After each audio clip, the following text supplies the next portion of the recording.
Un atkal, kad no Havaju salām atgriezāmies Losandželosā, darbs bija daudz cietis un gājis zudumā.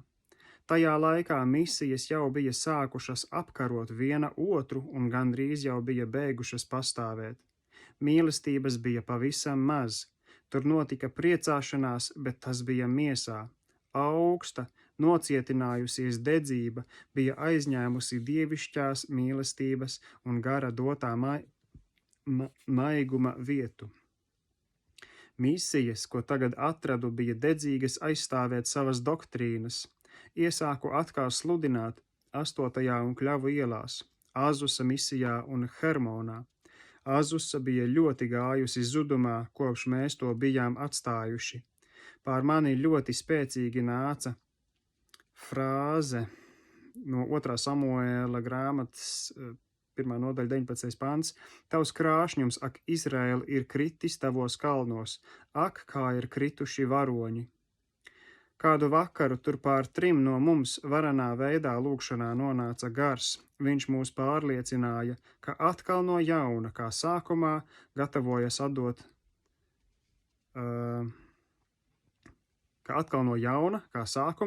gatavojas atdot Azusa misijai spēku. Tātad Dievs grib tai Azusa misijai atdot spēku. Jā. Mēs jutām, ka esam to izlūguši, un atbilde atnāca nedaudz pēc gada, kad no Čikāgas ieradās brālis Darhems. Tad šī vieta vēlreiz tika piepildīta ar svētajiem un Dieva godību, lai gan tas notika uz īsu brīdi. Bet šajā laikā Azusa misija krita aizvien dziļāk un dziļāk miesas važās. Sapulces notika pēc iepriekš nolemtas kārtības. Gars centās darboties caur kādiem nabadzīgiem, neizglītotiem meksikāņiem, kas bija izglābti un kristīti ar garu, bet līderi atteicās atļaut viņiem liecināt, rupji tos atgrūžot. Tā bija Dieva gara nogalināšana. Tikai Dievs zina, ko tas nozīmēja šiem nabaga meksikāņiem.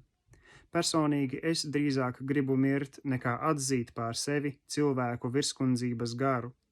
Katra sapulce tagad bija saprogrammēta no sākuma līdz beigām.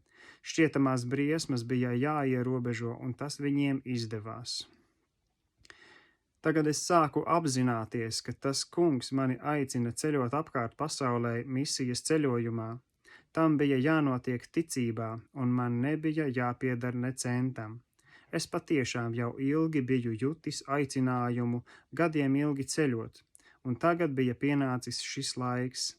Sākumā biju izšķīries šo vietu Dieva plānā sasniegt ar saviem miesīgajiem līdzekļiem, un tajā laikā piedzīvoju ļoti nopietnu pārbaudījumu, fiziski un finansiāli.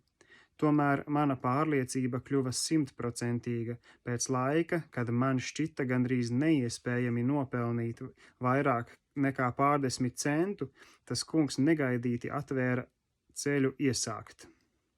Ticēju, ka Dievs man ļāva tikt pārbaudītam, lai pārliecinātos par mana ceļojuma iznākumu.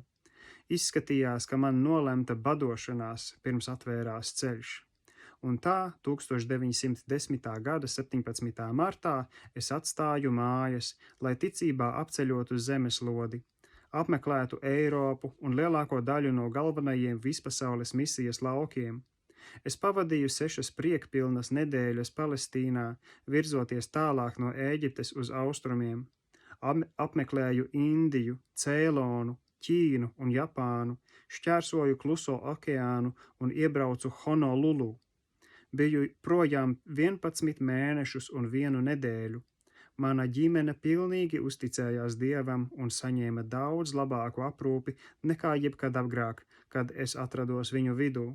Atgriezos ar $1 kabatā, bet manai sievai tajā laikā bankā bija $50. Jūsu aicinātājs ir uzticams, viņš būs arī darītājs. 1. Tesaloniķiešiem 5:24. Mans komentārs tajā laikā $10 bija, tajā laikā $1 bija laikam pilnīgi pietiekami vienas dienas iztikai, bet bet $50 bija liela nauda. Nu tā. Tā. 5. nodaļa. Vilnis turpinās.